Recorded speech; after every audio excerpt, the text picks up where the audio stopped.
ሰላም አለይኩም ወራህመቱላሂ ወበረካቱ። ውድ ቤተሰቦች እንዴት ናችሁ? እኔ ያለሁኝ አልሐምዱሊላህ። ምን ይዤላችሁ እንደመጣሁ ታውቃላችሁ? አዲስ ኒካ አሳሪዎች ወይም ደግሞ አዲስ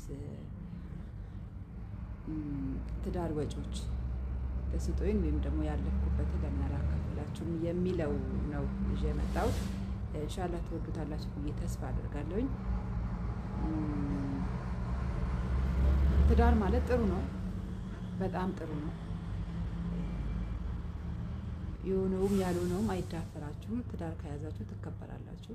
ኦልሬዲ በቃ ተሰብስባችኋል። መሰብሰብ ነው ትዳር ማለት።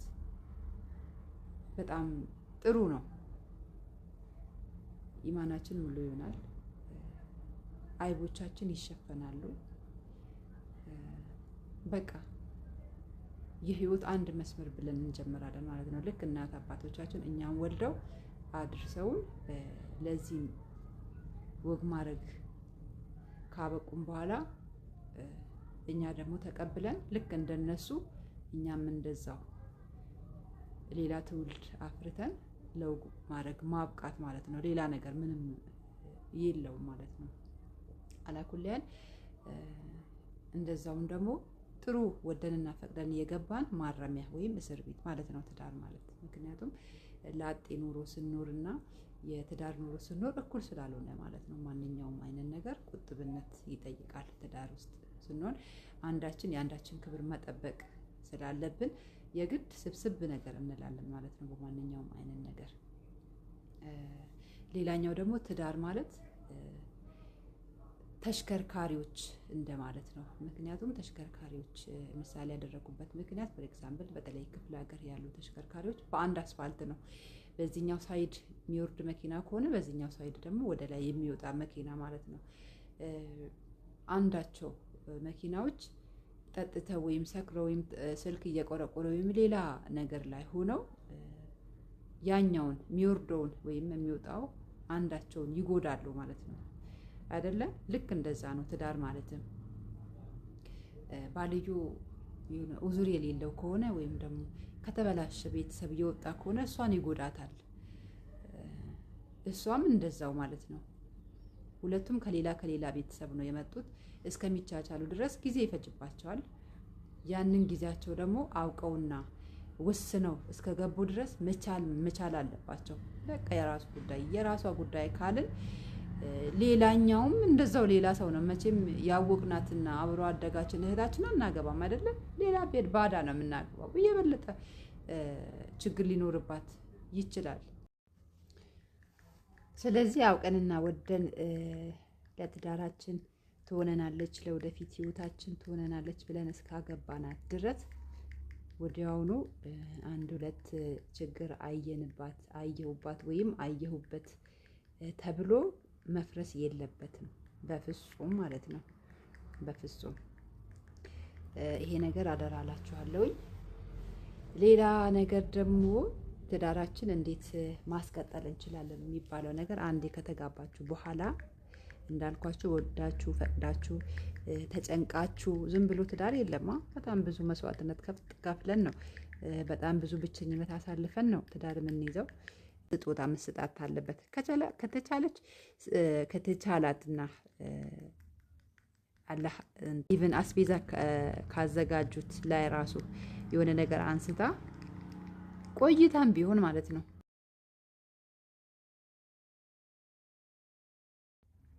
ወንዱ ደግሞ ለሴቷ ግድ ነው ስጦታ መስጠት ግድ ይላል። ትዳሬ ይቀጥል የእሷ ደስታ የሚፈልግ ከሆነ እንግዲህ የሚስቱን ደስታ ማንም አይፈልግም አይባልማ። ግድ ነው። ቢያንስ እየቆየ ስጦታ መሰጣጠት ግድ ይላል። ሌላ ደግሞ ጊዜ መስጠት።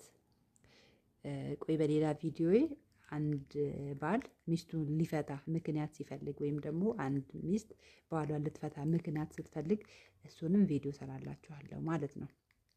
ከዛ